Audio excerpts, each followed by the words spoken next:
Good morning, good afternoon, good evening. I'm not sure if you're when you're watching this, but um, to continue along with going live every day until the conference, today's the last day.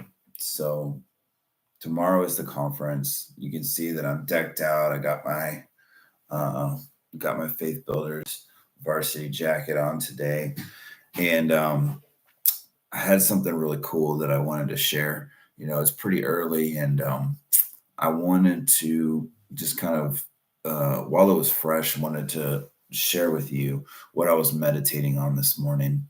I have a habit that every day when I get up, the first thing that I do is I get into the Word. The first thing that I do is I pray. I invite God into my day, and I just take some time to seek His presence and to try to find His voice and try to find His will for my life, for my day.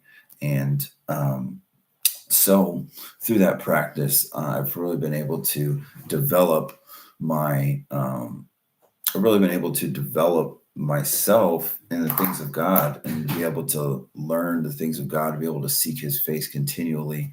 And um, I wanted to share a couple verses with you here this morning because it was really cool. I had a conversation the other day. I have a business that I run, and that's what I spend probably the majority of my time on. And it's constantly in a state of planning and trying to achieve goals and stuff. And so I had a conversation with a guy the other day because I have these goals that we're working towards, and as I'm talking to him, I realized that, the goals that I had set were goals that I could achieve in the natural. And the goals that God has for us to set for ourselves are goals that He can, He has to be involved in. Does that make sense? That He has to be involved, something that you can't do in your own strength. And so I had to really do some thinking on that because I realized that, if I'm going to do this, it's going to go one way. But if God's going to do it, it's going to be completely different. Now, we know that God's ways are higher than our ways, and God's thoughts are higher than our thoughts. And something that's been my experience is that often God's not going to do it the way that you thought He was going to do it. And it's foolish for us to try to plan everything out to the letter and to set expectations around the way that God is going to bring the things that we need and the things that we desire about. So, what am I even talking about, right? Well, let's say that you're believing for a breakthrough in some area of your life and you're expecting it to come through the normal channels and through the normal ways that things have happened and fallen into place in the past. But God doesn't have that in mind this time. God has a different path for you. God has a different channel for this to happen. So I see this happening in my life. This happened in the last week. I had a great need in a certain area, and I was expecting it to happen in a certain way, but I was meditating on the word and tuning into the things of God. And um and it some I got a phone call, from somebody, a potential client that I would have typically said, no, I'm not interested. We don't want anything to do with this kind of thing. But I felt, as I was studying in the Word, I felt the Lord say, "Hey, go ahead and call that guy." And I called him, and sure enough, the Lord wanted to use that man to be able to help me out in a time that I really needed it.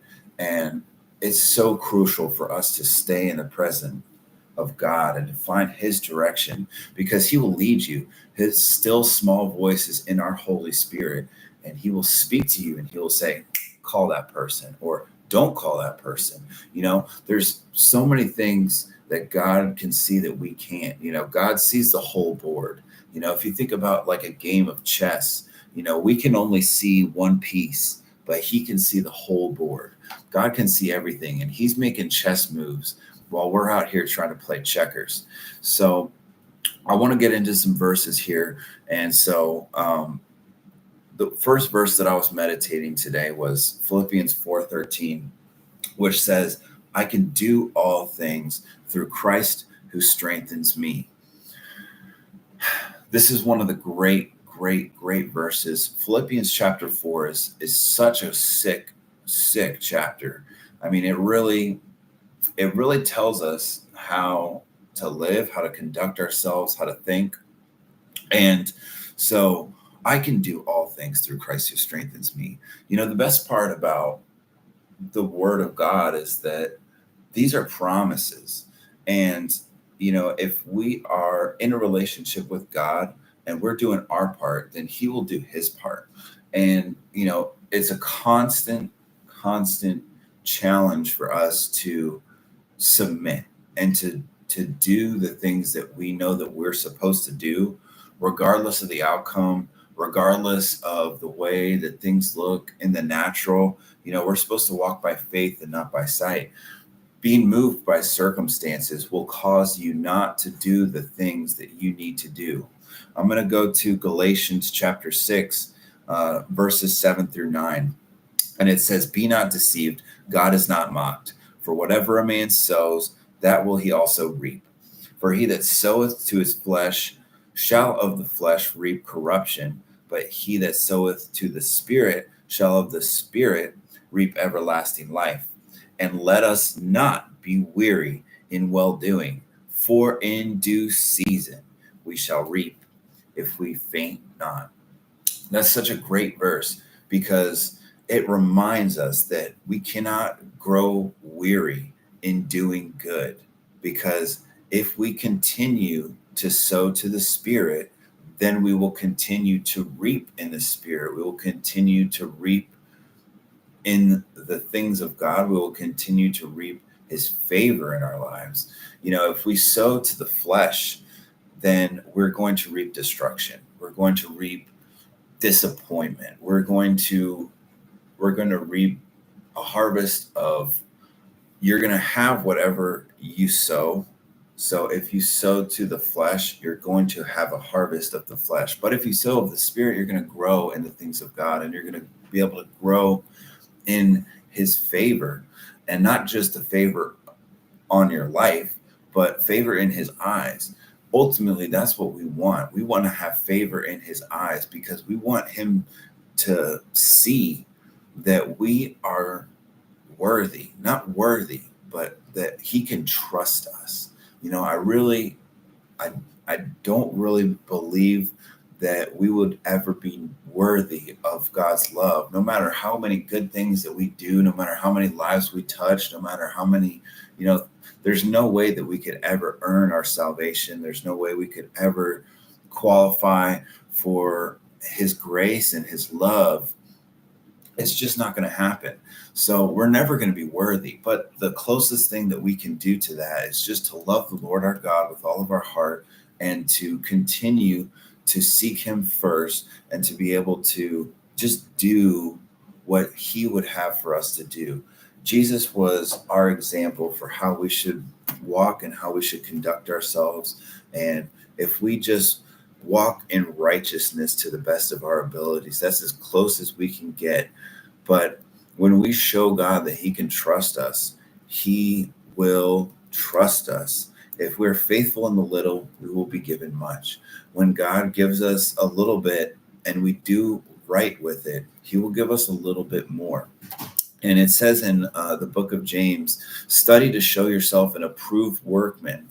And that's what we're supposed to do. We're supposed to show God, hey, you can trust me, use me. We want to be used by God. We don't want to be used by ourselves. We want to be used by God. And it's easy for us to get caught up in our own stuff and say, hey, these are the things I'm doing. This is what I'm trying. This is what I'm working towards. This is what is important to me right now. But the habit that I have of submitting under Him at the beginning of each day, it tells us in Proverbs chapter 3 to lean not on your own understanding, and in all of your ways acknowledge Him, and he will direct your path. So when you lean on him and you don't rely on your own insight, you don't rely on your own plans, you don't rely on your own way that you thought things were going to work out, and you submit to him, he's going to direct your path. And in the Amplified version, it says he's going to make your path straight and smooth, removing obstacles from your path. So when you have the obstacles removed from your path, you're just cruising along.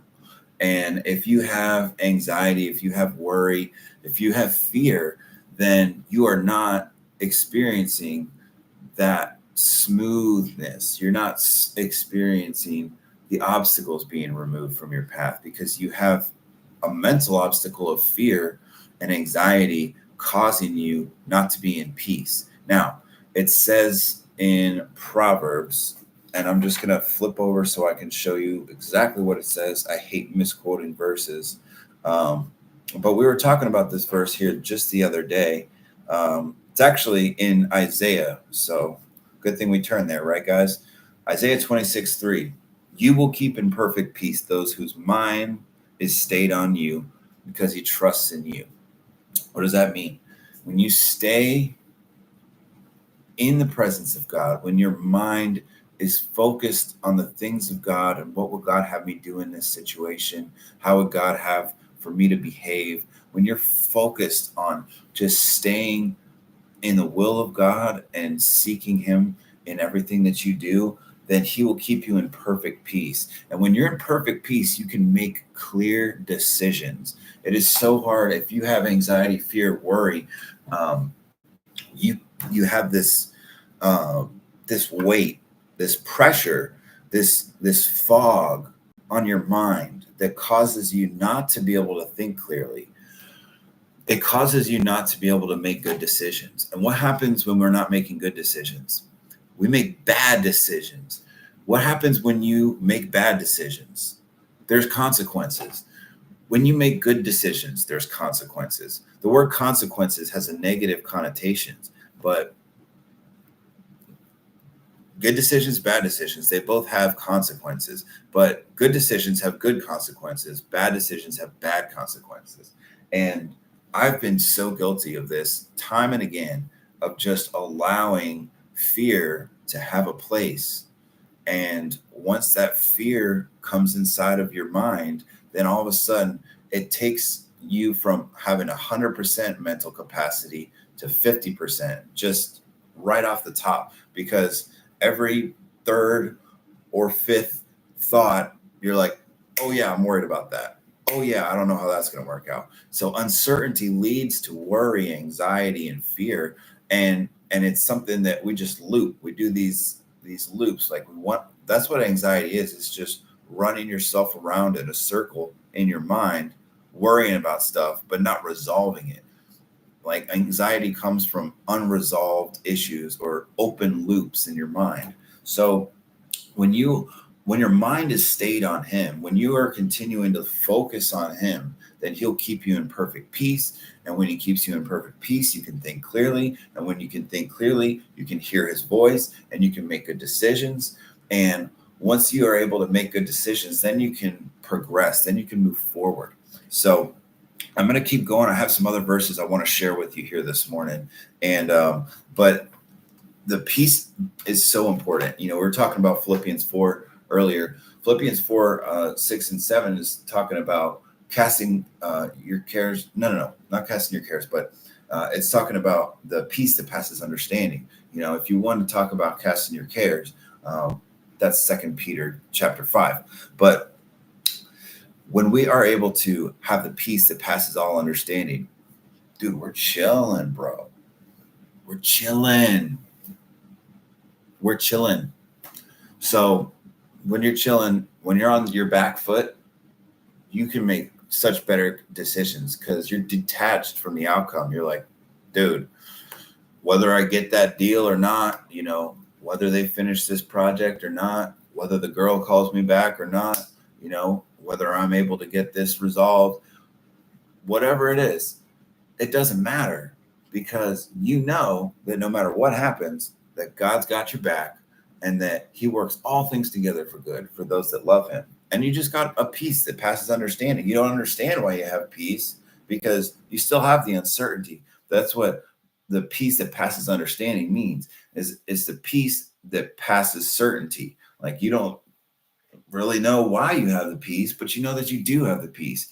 And in my experience, the Lord leads with his peace. So we've already been cranking for a good minute here. So I really want to get into a couple of these other verses really quickly, but before we move on to kind of the next little topic here, I just wanted to mention that anything is possible for those who believe. It says that in Mark chapter 9, verse 23. So Philippians 4:13 says, I can do all things through Christ, not through Caleb, right?